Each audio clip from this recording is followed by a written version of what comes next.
What's good, everybody? I'm Keandre, this is Intellect, and welcome back to another video. Now today we are going to be grading the off-season work so far of the Eastern Conference teams. This includes the draft, free agency, and trade acquisitions as well.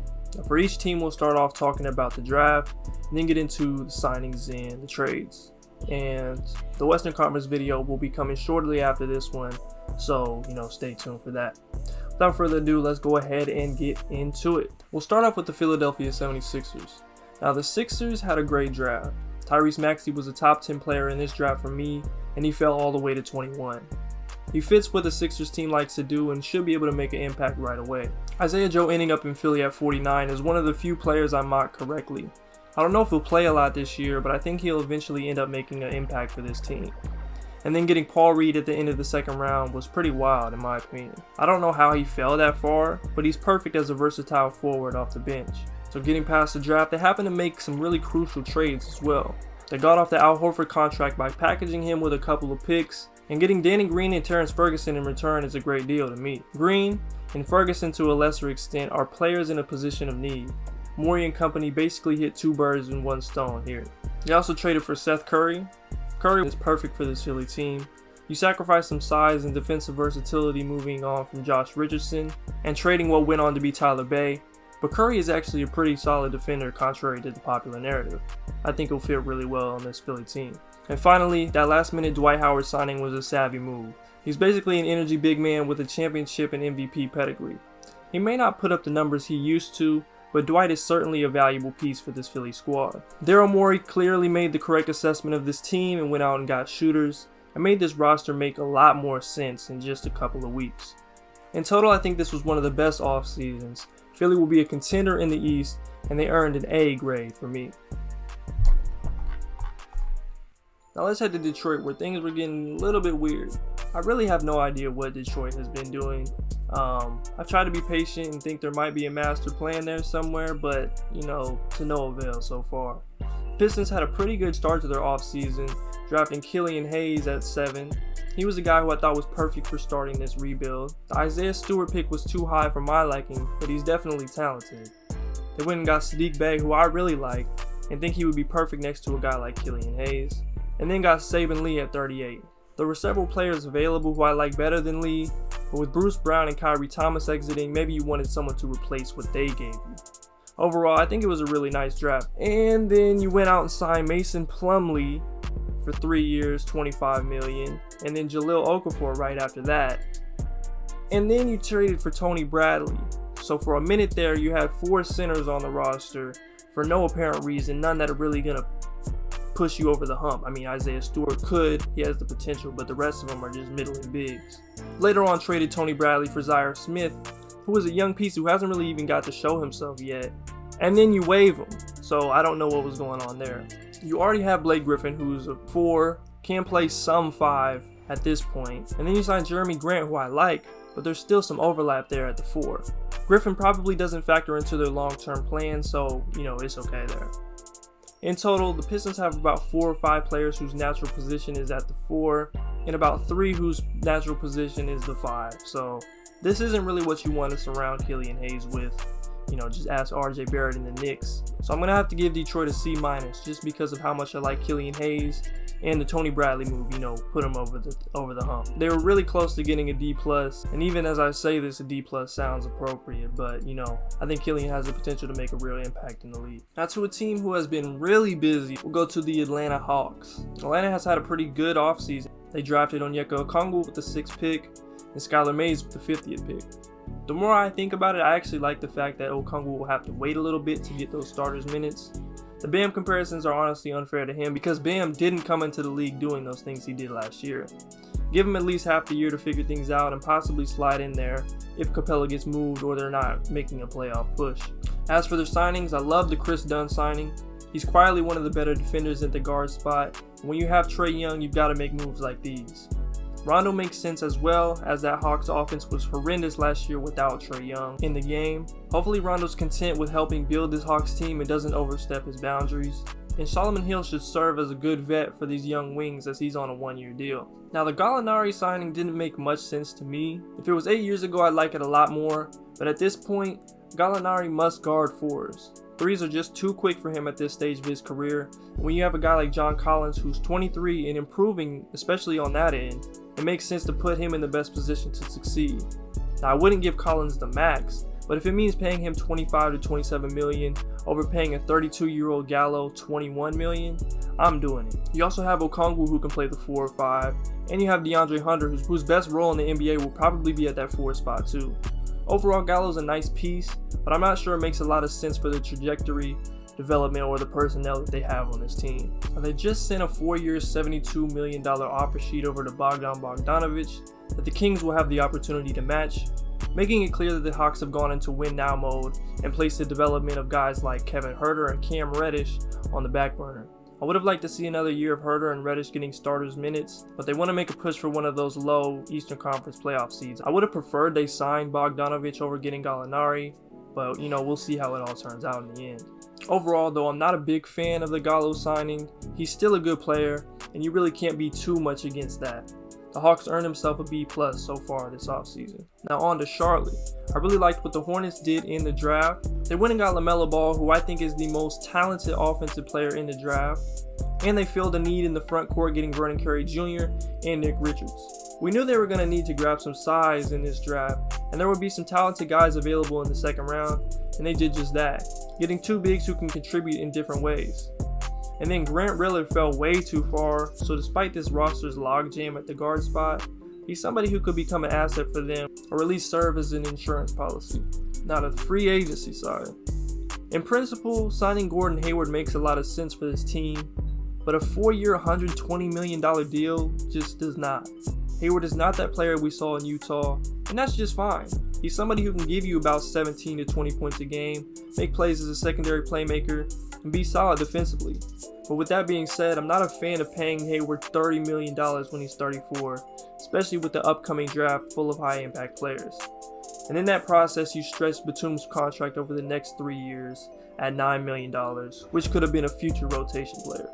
Overall, Charlotte would have gotten a B+, but the Hayward deal was excessive and might come back and bite them, so they go down to a B.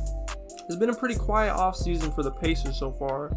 They picked up Cassius Stanley late in the second round, which I thought was pretty good value for a player who's probably the most explosive athlete in the draft and someone who doesn't need the ball to be effective. There were multiple reports saying they had offered Miles Turner and Doug McDermott for Gordon Hayward, but Boston was asking to receive TJ Warren or Victor Oladipo as well in return. Obviously, if that trade goes through, it changes their grade this offseason, but they didn't really do anything bad, nor did they do anything that I think will move the needle.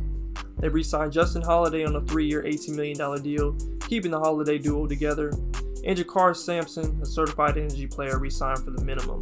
Like I said, nothing much really happened in Indiana. They didn't make any negative moves, so they just get a solid C for me. Starting off in the draft for the Cleveland Cavaliers, they took Isaac Okoro with the 5th pick, which I really liked. There was a lot of buzz around them possibly taking Obi Toppin with that pick, but that was likely to try and facilitate a trade with somebody. Okoro's motor and ability to defend give them a guy who can complement the likes of Sexton, Garland, and Kevin Porter Jr. There's still a lot going on with this front court, but I think this team got a step closer to going somewhere with their Okoro pick. They picked up Lamar Stevens as an undrafted free agent.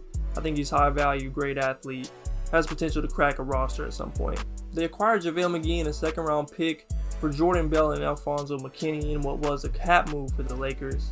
He may get some backup minutes at the 5, or he may be flipped again for another piece, who knows. They got a lot going on in the front court, so you never know.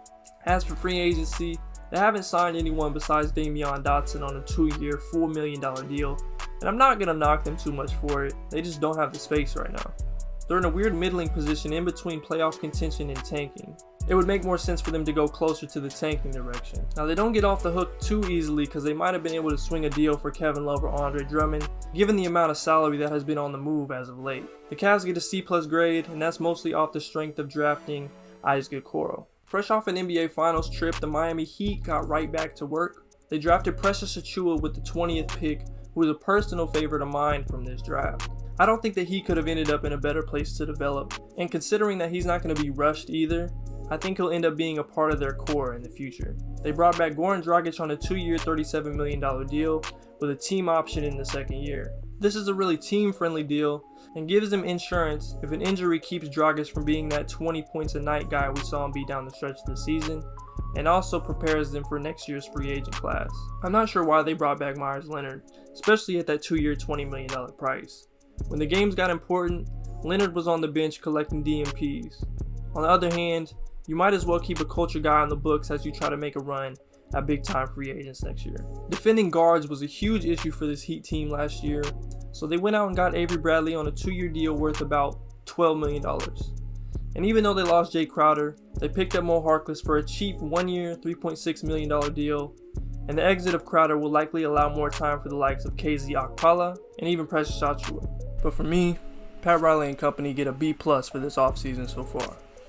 Now the Milwaukee Bucks have clearly been busy the last couple weeks, making moves they feel are necessary to keep Giannis in the organization long term. But let's start in the draft.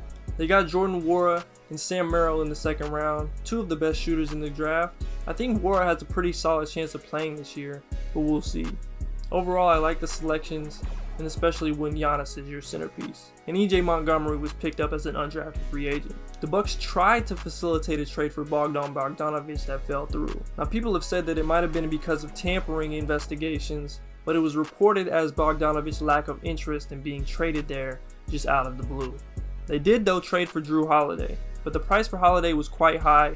The Bucks gave up Eric Bledsoe, George Hill, 3 first-round picks, and 2 pick swaps. The main reason I have a big issue with this is because Holiday doesn't even address their biggest issue of a point guard who sets the table. We saw the price for Chris Paul and it was considerably lower.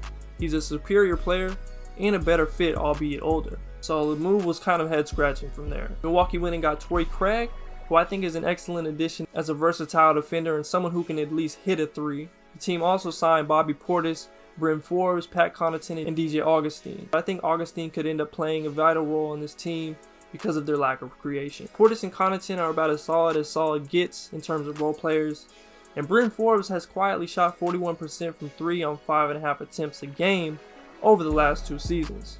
Overall, Milwaukee got a star in Drew Holiday, but didn't really fix their biggest issue. In the process, they really made this season into a championship or bust situation. If things go poorly this year, it's pretty much over for them for the foreseeable future. Now let's talk about the Raptors. All signs pointed towards the Raptors possibly letting Fred VanVleet walk after they drafted Malachi Flynn and Jalen Harris, but they re-signed VanVleet, making him the highest paid undrafted player in history. But let's get back to the draft. I'm a big fan of Flynn and think he can be productive as that third guard and another person who can make plays on this team.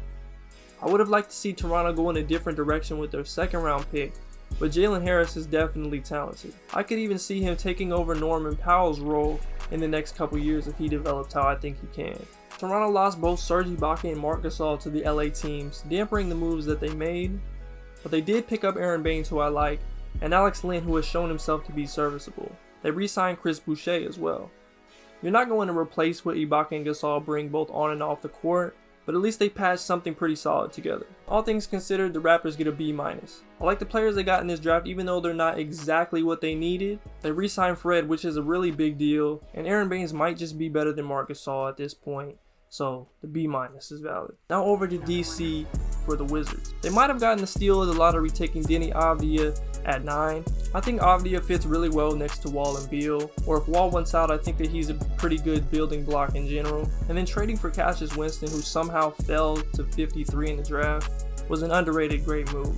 He's a high IQ player who was an elite shooter in college, and it's just about his business.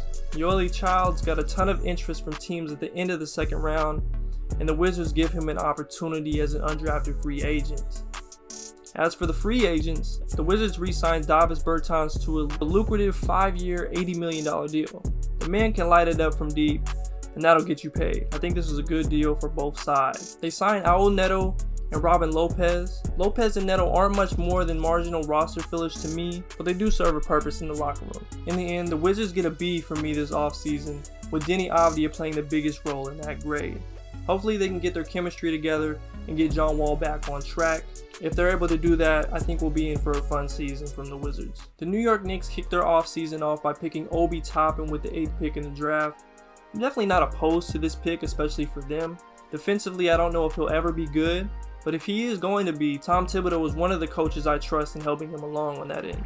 I thought taking Emmanuel quickly at 25 was kind of high, but when you found your guy, especially in this draft, you take him. He's definitely in the archetype of players I wanted the Knicks to pick at some point, and there's always the possibility that teams were more interested in him than we had initially thought. And then they topped off the draft deals with signing Miles Powell to an Exhibit 10 contract. I thought that was a pretty good move. After grabbing 2 seconds in Ed Davis in what was a cap-saving move for the Jazz, the Knicks later flipped that into another second-round pick, Jacob Evans, and Amari Spellman. Spellman and Evans are 2 young players, while lacking early success, are worth giving an opportunity in New York. The Knicks had some of the most space in free agency, but didn't do too much with it. The roster is still as random as all get out, but Alec Burks, Nerlens Noel, Elfrid Payton, and Austin Rivers definitely serve a purpose. Payton's playmaking ability is actually going to be wildly important for this team. I'm not super confident in the impact he'll make next year, especially since he'll be playing alongside Mitchell Robinson and Julius Randle.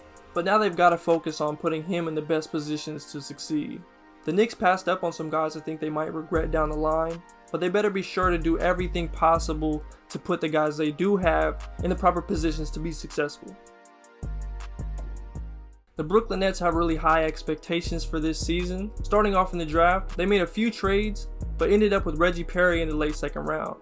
I think he's a pretty good value pick there at that point in the draft.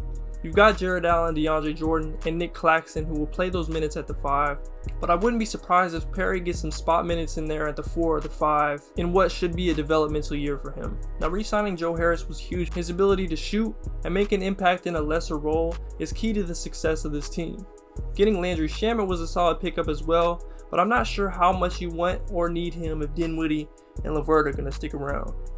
I actually like the Bruce Brown pickup a whole lot. His defensive ability and mentality should fit in well with the offensive mentality of nearly everyone else on this squad. I do think Brooklyn has a few other moves to make, but overall I give them a B- just because I think they could have brought in another defensive-minded wing or just kept Garrett Temple over Landry Shaman. The Orlando Magic sort of fly under the radar in general, but I really like what they've done so far this offseason, starting with taking Cole Anthony at 15. I like the Markelle Fultz-Cole Anthony combination and think they will complement each other well, whether they start together or not. They inked Kareem Mané to a 2-way deal who could possibly be a sneaky steal in the next couple years. In free agency, they retained Michael Carter-Williams, James Ennis, and Evan Fournier opted into the last year on his deal. They also brought in Lakeland native Dwayne Bacon on a 2-year deal. They've got mostly the same team coming back minus Augustine, and Jonathan Isaac will miss the whole season. On the bright side, Chuma Okeke is going to play this season, so at the worst, the Magic's young pieces will make them worth a watch, even if they're not able to get back to the playoffs. One of the last teams we have is the Chicago Bulls, and they made definite noise by taking Patrick Williams, number 4 overall. I know the average person didn't know much about a lot of the top prospects in this draft, but I thought the backlash behind the Patrick Williams pick was a little bit unfair. Although I did think it was pretty high for him at number 4, Detroit's rumored promise at 7 probably complicated the deals that they could have made to move back. Williams is still raw and has a lot to work on, but from the recent open runs I've seen, he's already diversifying his game, especially offensively. You gotta remember this dude was a top 30 player coming out of high school for a reason. They also picked Marko Ciminovich at 44 as a draft and stash guy. He's somebody I only got a chance to watch a few times, but he's a skilled big with a motor who happens to hail from the same program that produced Nikola Jokic. And finishing off the draft, they got Devon Dotson as an undrafted free agent. I really believe Dotson is drafted in pretty much every other year. On the bright side for him, he gets to go home to Chicago and might just become a contributor for this young Bulls team right away. I also like the Garrett Temple signing at 1 year, $5 million. I thought for sure Brooklyn would keep him around, but since they didn't, Chicago gets a player who can contribute and someone who is always mentioned as one of the best bets in the league. I thought Boston did a pretty solid job in the draft.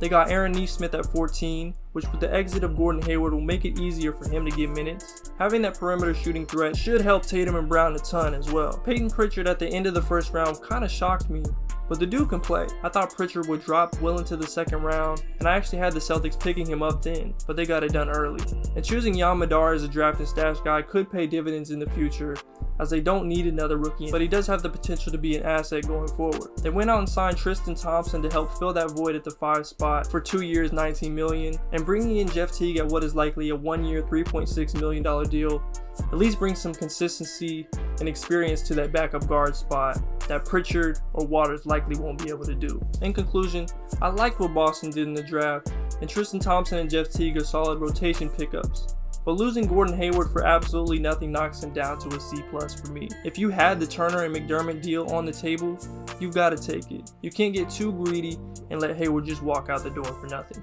That's going to do it for this video. I know this was a lot of information and some things I skipped over just for, time's sake. But hopefully this helped you keep track of what was going on. And these overall grades are subject to change as we see what these front offices had in mind or with what their vision is going forward. I appreciate y'all for watching.